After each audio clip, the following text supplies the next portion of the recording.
Me gusta más el después.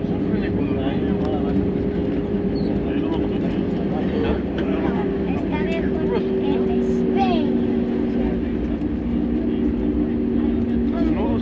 Meine Damen und Herren, herzlich willkommen in München. Bitte bleiben Sie noch so lange angeschnallt sitzen, bis wir unsere Parkposition erreicht haben und die Anstandszeichen ausgeschaltet sind. Öffnen Sie erst dann vorsichtig die Gepäckfächer, sodass keine Gegenstände herausfallen können. Überprüfen Sie auch Ihre Sitztasche, damit Sie nichts an Bord vergessen. Vielen Dank, dass Sie heute Lufthansa und die Starlines gewählt haben.